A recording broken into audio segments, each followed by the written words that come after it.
Serious, what conspiracy theory has a high chance of being true?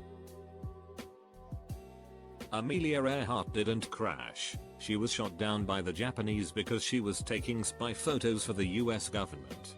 The timeline and geography makes sense, and other aviators of the time were approached with similar missions. I've posted this before. I'm still sure this isn't a case of we wouldn't be that clever new original Coke. Apparently American Coca-Cola was made with sugar up until the 80s, but they wanted to change to a cheaper ingredient known as HFCS. Not wanting to make the change and have people in an uproar over the change in taste, Coca-Cola made new Coke which tasted completely different, which did indeed cause criticism. The sneaky part is they said yep, new Coke is a failure, here's your beloved original Coca-Cola back, except now that Coca-Cola is made with the cheaper HFCS, and tastes different to original sugar Coke, but still better than new Coke. There's a very high chance that a nuclear test took place by Israel and South Africa in 1979 and that the United States covered it up for political reasons. There is a very real possibility that modern art is just a massive money laundering scheme for rich people. No, that's a fact. It's very easy to commission a well-known artist to paint you some sheet for like $150k. Then get several of your art appraiser friends to agree that it's a masterpiece and worth $25 million. Donate it to a museum because you are so kind and enjoy a $25 million tax write-off. Worldwide pedophile rings and their involvement in Epstein's murder. I'm not talking about the adrenochrome sheet. That's just made up bullshit. I believe that Epstein was murdered to cover up larger pedophile rings. Imagine this, you have a deal to expose all your clients, and have at least a little bit less strict prison sentence in exchange, and then you just hang yourself in your cell, when you have no way of knowing that the cameras are out, when no guards control your cell the way they should. Seems like there are too many coincidences in this one for it to be just a random suicide. I saw some autopsy photos, discussed the matter with my dad, who is an ex-cop who saw a couple of suicide victims, both saving them from the nooses, and on the table, and he said that he had never seen anyone with strangling marks in the middle of their neck that wasn't a murder, since most hanging suicide victims have the marks right under their chin.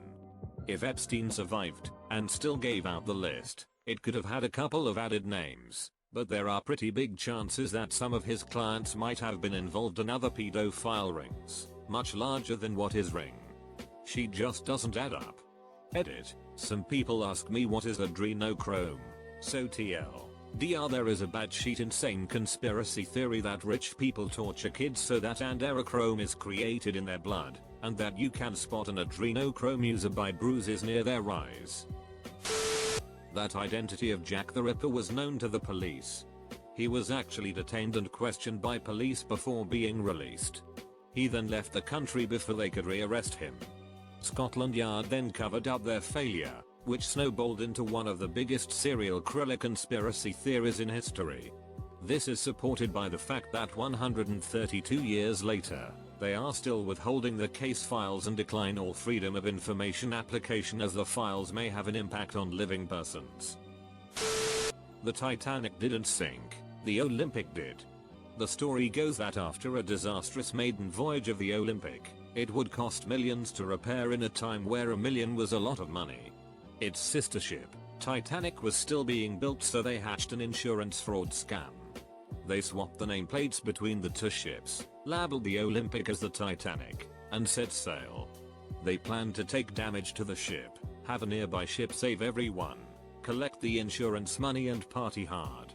Except there was a small boat illegally doing stuff in between the Titanic Olympic, so when the Titanic Olympic sent up flares for help, the other ship responded instead of the planned one, causing the messages to become confused. So the ship that was sent to save everyone was late and a lot of people died. There's a really good theory that Vincent van Gogh was actually murdered by a group of young boys and claimed he killed himself to save them from prison. BuzzFeed Unsolved made a really amazing video on it and I highly recommend it. The evidence is staggering. Michael Jordan gambling retirement theory. Most likely NBA found Michael betting on games he shouldn't have, would always be on himself. The guys who is massive, but any gambling by professional athletes related to their own team or sport will bring the game into disrepute. That said, I don't subscribe to the theory that his father's death was related to anything to do with MJ.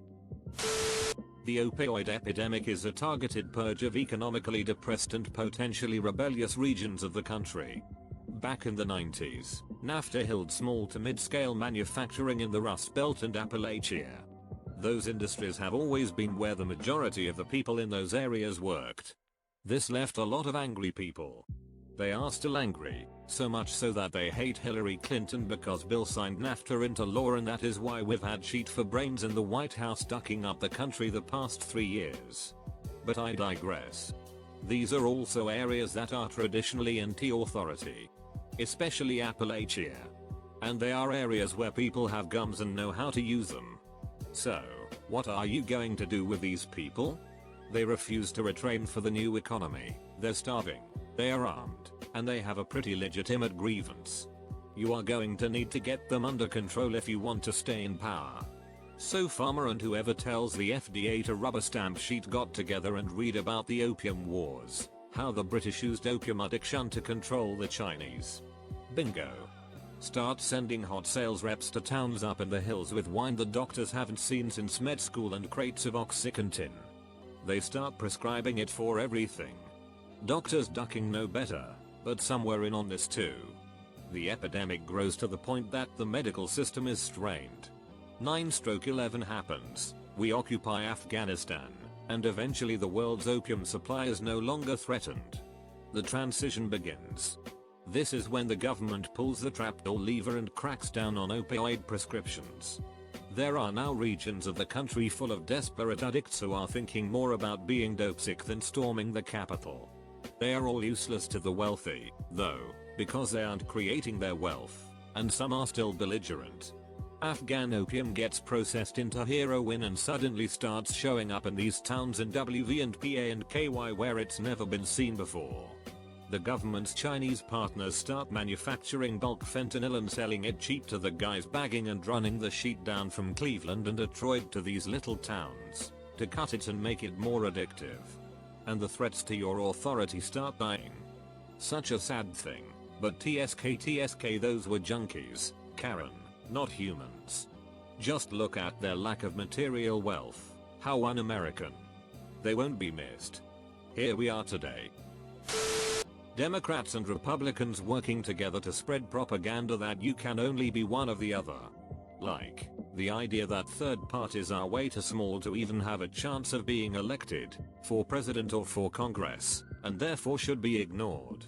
It makes sense because no one wants to waste their vote, so they won't vote for third parties. Third parties then have no power. That means Democrats and Republicans don't have to compromise with each other because they only have one competition, which is with each other.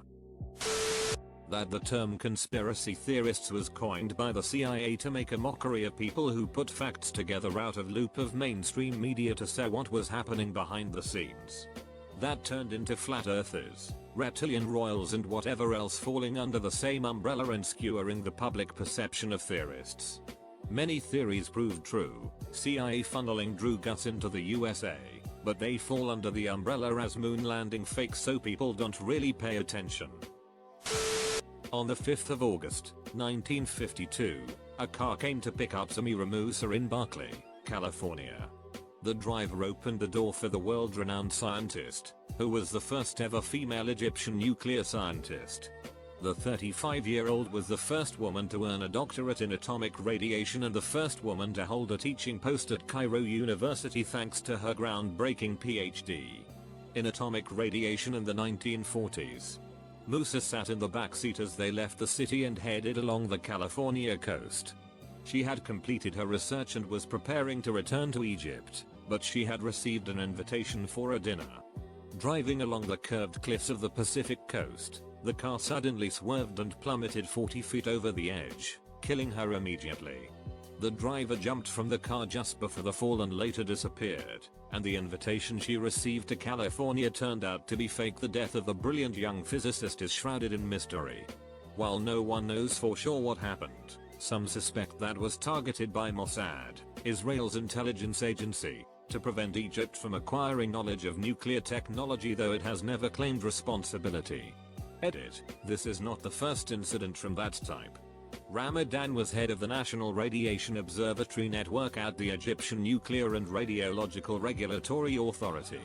Egyptian ambassador to Morocco Ashraf Ibrahim said Ramadan felt sick during the conference and went to his room. Shortly after arriving to his room in a hotel in the tourist area of Agdal, Ramadan felt a severe health disorder and called room service to ask for medical assistance. However, he died upon arriving to a private clinic. The public prosecutor in the Moroccan city of Marrakesh ordered the autopsy of the body to know the real reasons leading to his death. The Egyptian ambassador to Morocco explained that the embassy is following up with the Moroccan authorities since the death of Ramadan and will pursue procedures to return his body home. Medical sources said that Ramadan felt stomach cramps before heading to the clinic where he died, and directed blood samples to a medical laboratory in Casablanca to see if the death was caused by poisoning. The Egyptian expert had previously participated in official meetings with Arab environment ministers in 2014.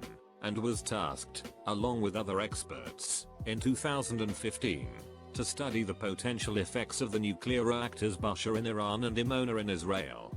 The autopsy said that Ramadan died of a heart stroke. However, to many observers, the probability that the Egyptian scientist has been assassinated by the Israeli Mossad is very strong. In 2018, a new book written by Israeli investigative journalist Ronen Bergman titled Rise and Hill First: The Secret History of Israel's Targeted Assassinations was released.